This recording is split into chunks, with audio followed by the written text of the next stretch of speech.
చెప్పని అనేక మార్లు చెప్పినారు. ఈర్ష్య, ద్వేషాలు, కుట్రలు, కుతంత్రాల బజార్లలో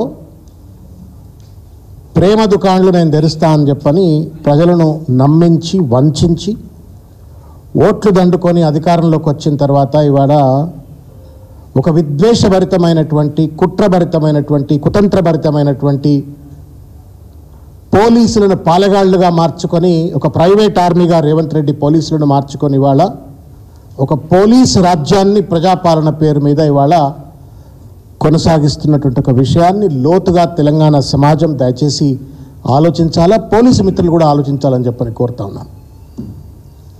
We have great respect to Indian police service.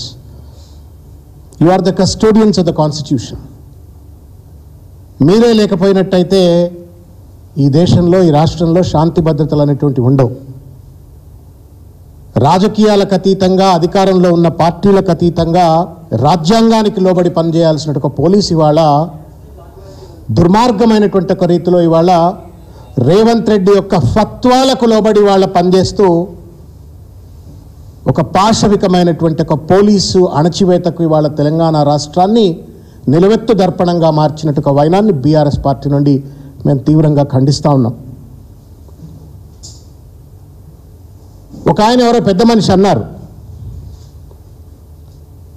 when peaceful revolutions are made impossible, violent revolutions will become inevitable అని చెప్పారు. నిరసన, ప్రశ్న అనేటువంటిది ప్రజాస్వామ్యానికి పునాది. This is how the fundamentals of democracy works. అది తెలంగాణలో కానీ, కశ్మీర్ నుండి కన్యాకుమారి వరకు అంబేద్కర్ రాసినటువంటి ఒక రాజ్యాంగం అమల్లో ఉండాలంటే ప్రశ్న ఉండాలా, నిరసన ఉండాలా. అవి రెండు లేకపోతే హిట్లర్ రాజ్యం అన్నట్టే. ఇవాళ తెలంగాణలో ప్రశ్నించడానికి హక్కు లేదు, నిరసన తెలపడానికి హక్కు లేదు. ప్రశ్నించే గొంతుకలను పాశవికంగా ఇవాళ అడ్డదిడ్డమైనటువంటి ఒక కేసులు పెట్టి ఇవాళ పోలీసులు రేవంత్ రెడ్డి గారికి ప్రైవేట్ ఆర్మీగా మారి దాదాపు 5,000 పైచిలకు కేసులు ఇవాళ బీఆర్ఎస్ పార్టీ కార్యకర్తల పైన ఎక్కడ పడితే అక్కడ పెట్టినారు. ఇది ప్రజాపాలన అంటారా, ప్రజాస్వామిక పాలన అంటారా? దీన్నే నఫరత్ కే బాజార్ మే మొహబ్బత్ కా దుకాన్ కోలుంగా అంటారా? ఒక్కసారి తెలంగాణ సమాజం దయచేసి లోతుగా ఆలోచించాలా, విశ్లేషించాలా. రేవంత్ రెడ్డి వాళ్ళ అంబేద్కర్ రాజ్యాంగాన్ని అమలు చేయట్లేడు, అనుముల రాజ్యాంగాన్ని అమలు చేస్తున్న ఒక విషయాన్ని దయచేసి తెలంగాణ సమాజం గుర్తెరగాల అని చెప్పని నేను చేతులెత్తి నమస్కారం చేస్తూ విజ్ఞప్తి చేస్తూ ఉన్నాను. నిన్నటికి నిన్న మల్కాజ్గిరిలో చూడటానికే జుగుప్స కలిగించింది నాకు. చిన్న అబ్బాయి ఆయన, ఇది డాక్టర్, యంగ్ డాక్టర్. ఆ చిన్న యంగ్స్టర్ ఎమ్మెల్యే అయితే మేమంతా, నేను వ్యక్తిగతంగా యంగ్స్టర్స్ పాలిటిక్స్లోకి రావాలా, చిన్నవాళ్ళు కనుక రాజకీయాల్లోకి వచ్చినట్టయితే కొంత నీతి నిజాయితీ ఉంటుంది, నిబద్ధత ఉంటుంది అని చెప్పని నేను భావించినాను. ఆయన ఎమ్మెల్యే పోలీస్ స్టేషన్ బయటనో ఎక్కడనో రోడ్డు మీద తన రౌడీ సైన్యంతో పోతాడు, బ్యానెట్ మీద కూర్చుంటాడు. రేవంత్ రెడ్డి అనుచరుడైనటువంటి ఒక శాసనసభ్యుడు మల్కాజ్గిరిలో బ్యానెట్ పైన కూర్చొని సిఐ ట్రాన్ పిలుస్తున్నాడు. నాకు తెలిసి ఒకానొక సందర్భంలో తెలంగాణ పోలీసులు మంచి మంచి పటేల్ పట్వారీలు అయినటువంటి ఒక శాసనసభ్యులు కూడా, పార్లమెంటు సభ్యులు కూడా ఒక సబ్ ఇన్స్పెక్టర్కు ఫోన్ చేయాలంటే వెనక ముందు ఆలోచించేటువంటి వాళ్ళు. ఫోన్ చేసి ఎవడన్నా లోపల ఉంటే విడిపి అని చెప్పడానికో, లేకపోతే లోపలున్న వాళ్ళని కొంచెం మంచిగా చూసుకోరా, కొట్టకూరి అని చెప్పడానికి కూడా హెజిటేట్ చేసినటువంటి ఒక నికార్సైన పోలీస్ ఆఫీసర్ను, ఆ వ్యవస్థకు చెందిన ఒక ఆఫీసర్ను ట్రాన్ పిలిచిండు. బ్యానెట్ దిగుతలేడు. సిఐ అక్కడే ఉన్నాడు. నువ్వు పీడీ యాక్ట్ పెట్టు, నువ్వు టాడా పెట్టు, పీడీ యాక్ట్ పెట్టు, అరెస్ట్ చేయి, ప్రివెంటివ్ డిటెన్షన్ చేయని చెప్పని ఫత్వా జారీ చేస్తాడు. జీ హుజూర్ అని చెప్పని సర్కిల్ ఇన్స్పెక్టర్ చెప్పి వెళ్ళిపోతాడు. ఏం పాలన రేవంత్ రెడ్డిది? ఏం పాలన ఇది? ఎక్కడికి దిగజార్చినావు పోలీస్ వ్యవస్థ అని చెప్పొకసారి. ఎక్కడికి దిగజార్చినావు? తెలంగాణ పోలీస్ అంటే దేశమంతా సెల్యూట్ కొట్టేటువంటి ఒక నికార్స్ అయినటువంటి ఒక సంస్థను ఎంతగా దిగజార్చినావు రేవంత్ రెడ్డి చెప్పు, నువ్వు హోంమంత్రిగా ఉండి. నేను ఇవాళ పోలీస్ ఆఫీసర్స్ని కూడా అడుగుతా ఉన్నాను, ఇంక్లూడింగ్ హైదరాబాద్ సిపి ఆనంద్ గారు కావచ్చు, లేకపోతే డీజీపీ జితేందర్ గారు కావచ్చు. ఒక్కసారి మీరు ఆలోచించండి. వాట్ ఈస్ ఈ doing Revanth Reddy? You tell me. మనస్ఫూర్తిగా ఆలోచించండి, మనసు పెట్టి ఆలోచించండి. కేసీఆర్ గారు కమాండ్ కంట్రోల్ సెంటర్ అంత అంత అద్భుతమైనటువంటి ఒక దేశంలో ఎక్కడా లేనటువంటి ఒక అత్యాధునికమైనటువంటి ఒక టెక్నాలజీతో సాంకేతిక పరిజ్ఞానంతో అద్భుతమైనటువంటి ఒక కమాండ్ కంట్రోల్ సెంటర్ను నిర్మించడానికి కారణం ఏంటి అంటే అక్కడ సాంకేతిక పరిజ్ఞానంతో టెక్నాలజికల్ విజిలెన్స్తో మంచిగా లా అండ్ ఆర్డర్ను కంట్రోల్ చేస్తారు అని చెప్పని ఒక పోలీసులకు ఒక మంచి సదుపాయాన్ని అక్కడ నిర్మిస్తే దాంట్లో ఉండేది సిపి ఆనంద్ గారు ఉండాలా, ఇంకా పెద్ద పెద్ద పోలీస్ ఆఫీసర్లు ఉండాలా. మీరు చెప్పండి మీడియా మిత్రులారా, మీరు కూడా దయచేసి ఆలోచించండి. I want you to highlight this. ఏం పని అండి రేవంత్ రెడ్డి గారికి పొద్దున్న లేస్తే కమాండ్ కంట్రోల్ సెంటర్లో?